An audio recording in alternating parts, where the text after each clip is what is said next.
Welcome everyone, good morning, and we are delighted that we have so many people here for the 7th annual GAP Report, the Global Agricultural Productivity Report. And our title of our report this year is Sustainability in an Uncertain Season. We're going to tell you a little bit more about why we're focusing on this theme through the course of our morning together. I'm Margaret Ziegler. I'm Executive Director of the Global Harvest Initiative. And again, we're so glad you're with us today. Before we begin our presentation and our panel, I want to give some special recognition to our partners and colleagues in the room that have helped shape this report and have been partners with us through the years. I want to recognize Alexis Taylor of USDA and our friends Ruben Echeverria, Director General of SIAT, and friends from the Inter-American Institute for Cooperation in Agriculture who are with us, Victor Villalobos and Miguel Garcia-Vinder. Friends from the FAO, Barbara Eckwall, Tom Pesek of EFAD, and Dimitri Mikata of the Nature Conservancy. We also have in the room Gary Bernice of Purdue Agriculture and Tim Brennan of the Farm Foundation. For many years, these have been special colleagues and partners with us as we produce the GAP report. We also want to recognize a new partner, Lawrence Haddad, Executive Director of DANE, and his organization is one of our consultative partners.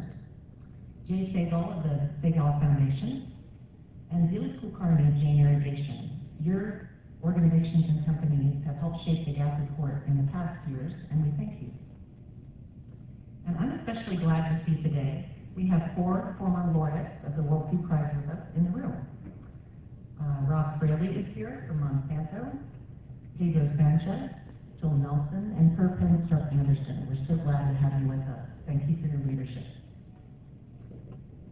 Finally, I would like to recognize our board of directors who provide support and strategic guidance to GHI, the Global Harvest Initiative. Ben Sack, our board chair, is from the Mosaic Company.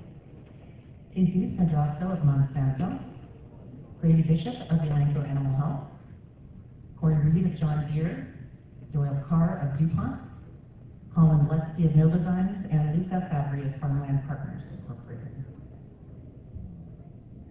GHI was founded in 2009 to be a private sector policy voice to advance productivity and sustainability in the agriculture value chain for food, feed, fiber, and fuel.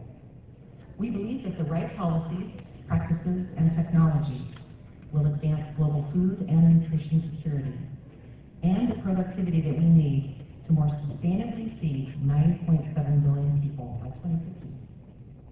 We also highlight innovations that reduce food waste and loss, conserve natural resources, and help to mitigate climate change. We are joined by 14 consultative partner organizations who share their knowledge and experience in agriculture, conservation, nutrition, trade, and the needs of small-scale farmers. We thank them for their example of collaboration and their work in so many countries. To help present the GAP report today, I want to also introduce 2 colleagues, Vance Crowe and Ann Steenson. They will be covering different sections of the report, and they will introduce our panelists. First, Mr. Vance Crowe. He's the Director of Millennial Engagement at Monsanto Company. Vance, I think you have one of the best jobs ever. Vance is helping to bridge the gap between farmers and their discerning and curious millennial customers. Through shared listening and learning, Vance helps to forge new partnerships that ensure productivity and sustainability. Vance serves in the Peace Corps has worked at the World Bank, and he got his start in his communications career in Northern California at a community radio station that operated out of a train caboose. Next, we will hear from Ann Steensland, our Deputy Director of the Global Harvest Initiative. Ann leads our policy work on agricultural development and nutrition. In this role, she has served as a private sector representative at the negotiations of the United Nations Second International Conference on Nutrition, ICN2. Ann is the co-author each year of our GAP report. Her areas of research include sustainable approaches for increasing the productivity of small-scale agriculture and improving the livelihood and nutrition of small-scale farmers. Prior to coming to GHI, Ann was the Chief of Staff for the Alliance to End Hunger, and she holds a master's degree in African history from George Mason University. Finally, I would like to just pause for a moment and take a moment to remember a dear friend of so many of us in the food security and nutrition community, David Lambert. David was a champion in the fight to end hunger and promote nutrition, particularly for women and children. He was one of the brightest stars of the annual World Food Prize and Borlaug Dialogue, and many of us knew and loved him well. GHI is dedicating this year's 2016 GAP report to his memory, and may we continue to dedicate ourselves to the work that he loved doing so very much. The business of agriculture is cyclical. Today we are facing an uncertain season. Agriculture systems must respond to both sudden shocks and smoldering crises that impact producers and consumers and all of those along the agricultural and food value chain. The challenge before us is clear. How can we continue to meet the rising demand for food, feed, fiber, and fuel, yet while fostering sustainable, inclusive growth? Many of us here are familiar with the challenge. Population growth is going to increase by 2 billion people in the next 34 years to 9.7 billion. And more than half of this growth is going to occur in Africa alone. Urban areas are going to grow by 2.5 billion as well. Presently, volatility in prices is impacting farmers and agriculture industries, creating uncertainty and economic challenges for those producers. On the health front, we face new vulnerabilities due to vector-borne and zoonotic disease, which impacts livestock, humans, and the natural resource space. On the climate front, 4 billion people face water scarcity every year. 2 billion of these are in India and China alone. Rising temperatures and shifting weather patterns impact the soil and water resources that we need for agriculture. And finally, conflict in many regions of the world, interwoven with drought, has displaced more than 65 million people. This is an unprecedented need and the largest number of refugees and displaced persons since World War II. The need for this assistance strains development budgets and has an impact on the investments needed for agriculture and nutrition programs. But we believe in solutions. What's needed is a long-term commitment to the right policies, investments in science-based technologies and practices. We need to build resilience, to end hunger, improve nutrition and health, regenerate the environment, and foster an inclusive and thriving world. The GAP report talks a lot about the solutions. This work will not be easy. It will take patience, but it can be done. Here at the World Food Prize, we find the champions of agriculture, food security, nutrition, and sustainability. We need to take this passion and energy out of Iowa and make sure we keep on taking it to the farmer, as Norman Borlaug said. We must listen to the farmer and then take it back to the policymaker, both here and around the world. While long-term global trends point to a growing demand for food and agriculture products, we know also that there are shorter-term ups and downs in the agricultural business cycle. The GAP report focuses on this year. It's important to understand what drives these cycles so that agricultural producers can build stronger, more resilient, and more competitive operations. Policymakers also need to take these agricultural business cycles into account as they seek to provide a market-based safety net for farmers.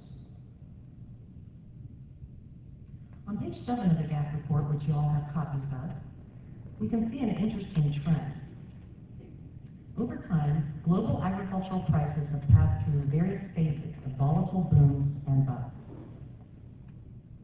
Since 1900, real agricultural commodity prices have fallen on average about 1% each year, even while global population growth has grown from under 2 billion to over 7 billion today. The Great Depression in the 1930s was a season of low prices for agricultural products. This changed dramatically with World War II and the post-war expansion into a season of high agricultural prices. In the 1970s, the oil crisis caused another spike, followed thereafter by a bust in the 1980s, which wreaked havoc on farmers in the U.S. during our farm crisis. Then prices again peaked most recently during the food price crisis of 2007 and 2008. Since 2013, however, prices have trended downwards again. So how can policymakers in the agricultural sector manage through these volatile seasons of ups and downs? The GAP report describes various examples of how farmers are tightening their belts, finding strength in numbers, and accessing new markets for their goods.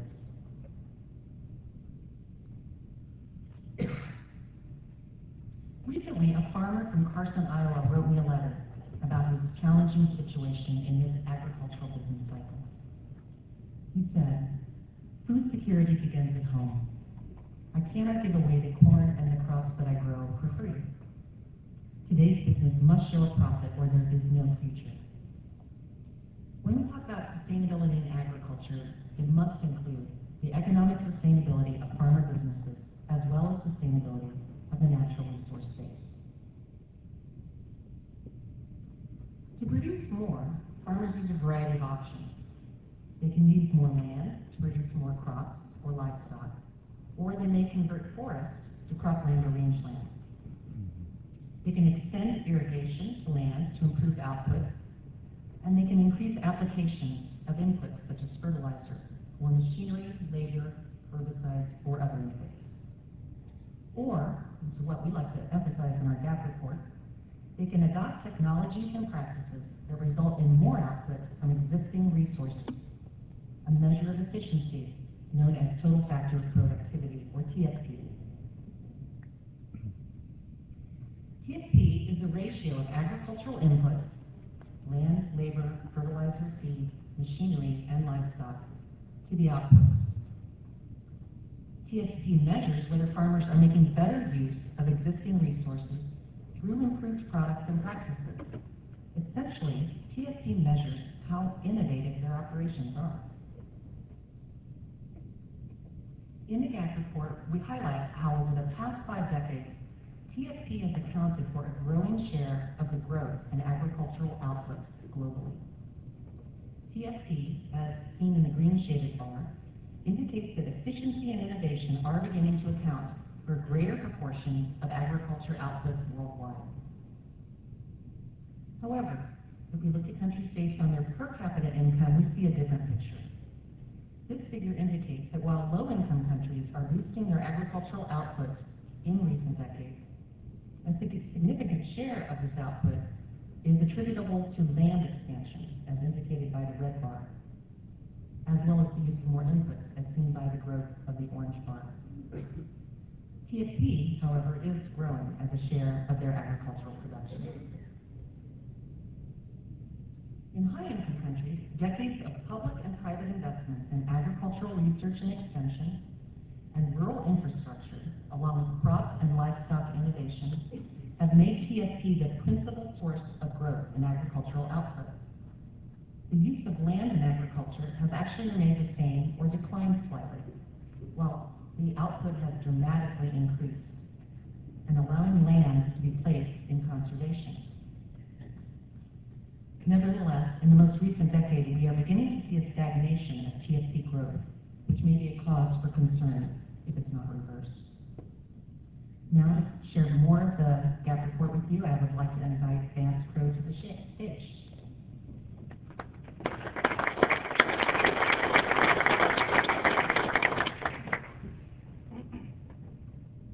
Thank you, Margaret. It's an honor to be here to see the highlights of the GAP report.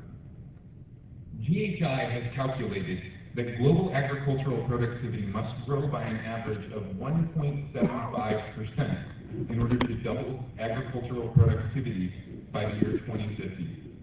GHI's research indicates that for the third straight year, global productivity is not accelerating fast enough to sustainably double agricultural output by 2050. Since 2004, productivity has been rising by an average of 1.73%. Especially troubling is that this productivity has been stagnating in the lowest income countries at only 1.3% per year, well below the UN Sustainable Development Goal 2 target of doubling productivity for smallholder farmers.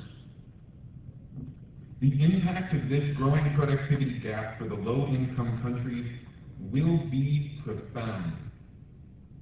Without productivity and innovation, there will be more food price spikes as these countries lack the income to import food to meet the needs of growing urban areas. And the lack of productivity growth may lead to farmland expansion, opening up fragile tropical forests and increase the loss of wildlife habitat and biodiversity. Competition for water will increase. And in dryland zones, the lack of productivity and climate-resilient practices will further degrade cropland and grazing land. We know that globally, agriculture and forest production are the source of nearly 1/4 of greenhouse gas emissions. Most of this comes from deforestation and land use change, methane produced by livestock, and poor soil management.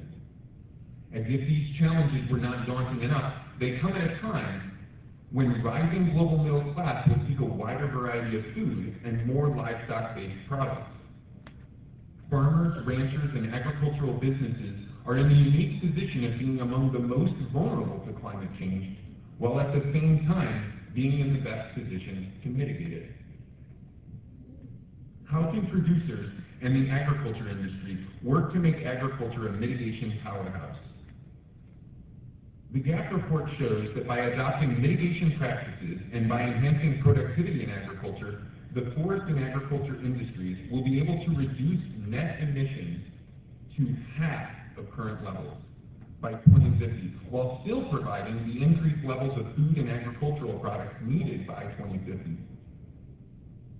Improved crop genetics and conservation practices like cover crops will help grow and sequester carbon more in soils. Management of nutrients like nitrogen can lower release of nitrous oxide. No-till agriculture systems prevent erosion and sequester carbon. Water management through precision irrigation systems reduce runoff and wasted water. Sustainable rice management reduces methane emissions while growing more rice. Combining livestock production and food crops with agroforestry conserves soil and stores carbon. Feed additives and livestock management help reduce methane emissions and store carbon in pastures. Manure management cuts methane and nitrous oxide release and can serve as a source of energy. Greenhouse gas reduction can also come in the post-farm stages by using advanced biofuels and packaging and energy-efficient transportation and reducing food waste in landfills. Forests play a key role in the water cycle, in soil conservation, in carbon sequestration, and habitat protection, including for pollinators. Yet, according to the United Nations Food and Agriculture Organization, agriculture remains the most significant driver of deforestation.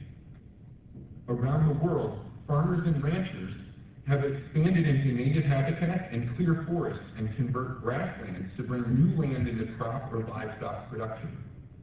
In particular, in low-income countries, forested areas on average are declining relative to agricultural areas. However, the opposite is true in high-income countries, where productivity and improved landscape management is beginning to result in more forested areas relative to the agricultural areas. The GAP report highlights from the Nature Conservancy in Brazil and Conservation International in Indonesia the projects that combine productivity practices with sustainable landscape management, planning to slow the clearing of forests for agricultural production. Today, climate change has become a leading risk factor for producers and industries along the agricultural value chain. With unpredictable growing conditions, market uncertainty increases. Yet the need to address and mitigate climate change offers businesses and producers a whole new range of opportunities. Farmers will require crops that have greater tolerance to heat and require less time to grow. Livestock farmers will need genetically improved breeds and new products such as protease enzymes that reduce livestock emissions and help manage manure. Innovative mechanization and precision systems will help farmers apply fertilizer more efficiently, and variable rate irrigation will reduce water use. Private sector investments, innovation, and scale will help farmers, ranchers, and forest managers contribute to low-carbon agricultural systems. Monsanto, where I work, has made a corporate commitment to becoming carbon neutral by the year 2021. We are partnering with academics and third-party experts to develop a scalable and verifiable accounting framework with transparency to report greenhouse gas emission reductions. Together with others, this is the private sector delivering action to mitigate climate-changing carbon.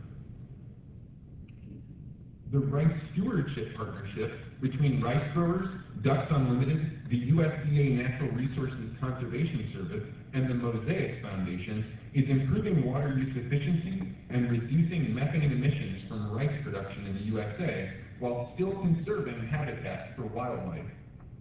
You can find other examples of business leadership for a low-carbon agricultural system, and they are highlighted in the GAP report.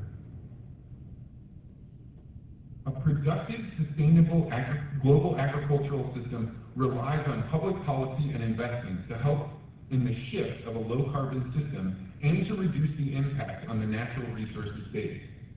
GHI has identified 5 strategic policy goals, which are explored in detail in this year's report. 1. Invest in public agriculture, research, development, and extension. 2. Embrace, customize, and disseminate science-based and information technologies. 3. Enhance private sector involvement in agriculture and infrastructure development. 4. Cultivate partnerships for sustainable agriculture and improved nutrition. And 5. Foster capacity for regional and global agricultural trade. Public agriculture R&D and extension programs are essential goods and the principal driver of innovation systems and the total factor productivity. The countries that build national agricultural research systems with the capacity to produce a steady stream of innovation suitable for local farming have higher PFC growth rates than countries that do not make this same investment. The success of the U.S. agricultural system is linked directly to the nearly 150 years of public sector investments in farmers and in the agricultural system. Farmers and producers around the world benefit from technologies and practices developed in the U.S. Yet, in the U.S., public R&D funding is stagnating. Private sector R&D has picked up pace since 2000, but it does not replace the foundational research which the public sector supports. The U.S. will need to invest more and sustain those higher funding levels if the world is to sustainably meet the demands of 2050. As Norman Borlaug famously said, take it to the farmer. Extension systems connect farmers with the innovations and practices developed through public and private sector R&D. The GAP report highlights several cases of effective extension. In Tanzania, the Innovative Agricultural Research Initiative brings together governments, universities in Tanzania and the United States, the private sector, and development agencies to increase the opportunities for women in agricultural extension and R&D. In Ghana and Kenya, John Deere is partnering with TechnoServe to bring locally tailored information on maize and rice production to rural farmers. And the Republic of Georgia, in a partnership led by the University of Illinois, is retooling and expanding their public agricultural extension system. Science-based and information technologies help producers manage the ever-present risks they face while improving their productivity and competitiveness, with wide-ranging social and economic benefits.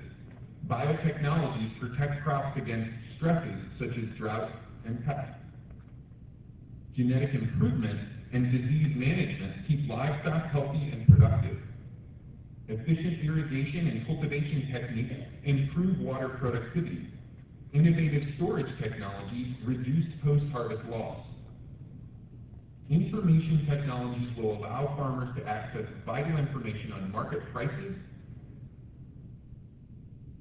weather, and soil health. Precision agriculture and data management tools help producers reduce costs and conserve scarce resources. Bioinnovation in the agriculture industry has broad benefits for both the environment and the economy.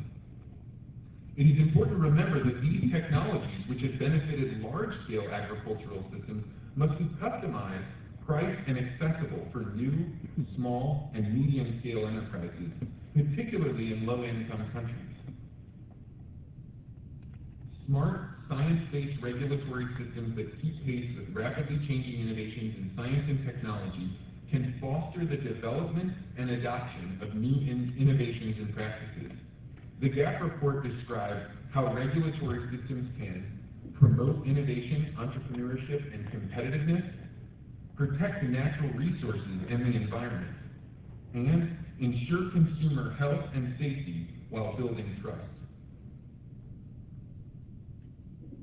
Smart regulatory systems contribute to innovation and productivity when all the participants responsibly engage in the practice and understanding of science and technology. Farmers practice good stewardship of the technologies and practices. Industry works within regulatory frameworks. Governments consult with relevant parties and establish clear, science-based regulatory practices. The media responsibly explains agricultural policies and innovations, and consumers seek factual information to make informed decisions. Science and information technologies are being developed that acknowledge the symbiotic and complex interaction between humans, animals, and the environment. The GAP report highlights many of these. Elanco Animal Health supports a One Health strategy in which technologies prioritize prevention, intervention, and rehabilitation to improve health and reduce disease in people and in animals. The report also highlights innovations in precision conservation. Monitors and sensors maximize the use of water, fertilizer, and herbicides to conserve resources. And bioinnovation is growing. Novozymes uses extensive research and testing to select microbes that are applied to seeds to improve plant health, promote growth, and use fertilizers more efficiently. And now, Ann Steensland will share more of the findings from the GAP report.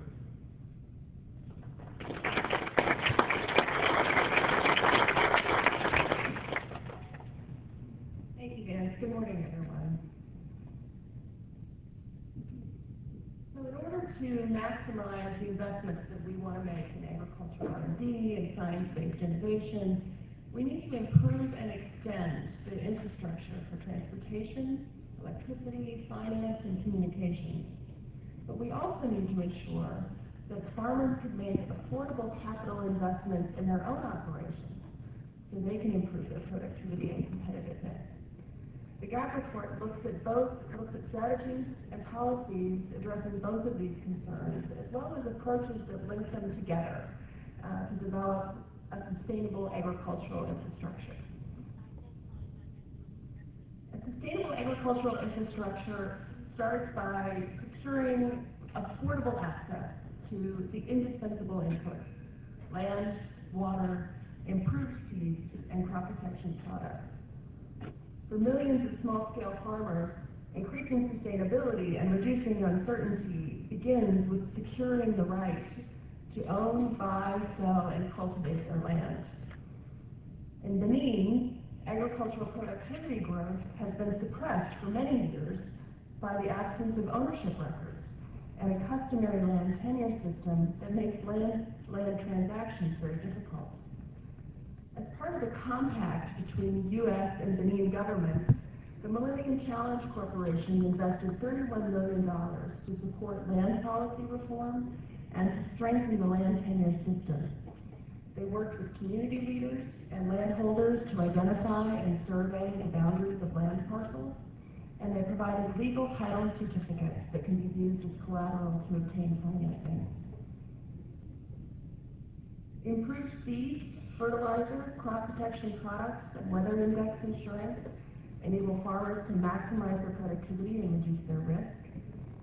Agro-dealer networks can play an influential role in educating farmers about the benefits of improved inputs and the practices for planting and cultivating their crops. As the climate changes, harvesting water is as important as harvesting crops. In India, seasonal monsoons are followed by long dry periods, making it difficult to maintain an adequate water supply. The Mosaic Company's Villages Project, which is a partnership between Mosaic and the Segal Foundation, is building dams like this one, which capture rainwater so it can be used year-round for irrigation and for consumption. Reducing risk and expanding opportunities for farmers in the U.S. is also critical, especially during this current business cycle. U.S. farmland and rangeland is some of the most productive and expensive agricultural land in the world. It is often kept within families and is rarely available on the open market. USDA projected that between 2014 and 2019, about 21 million acres of agricultural land will be sold on the open market. Now, to a city slicker like me, 21 million acres sounds like a lot. But actually, it represents only 2.5% of all the agricultural land in the U.S.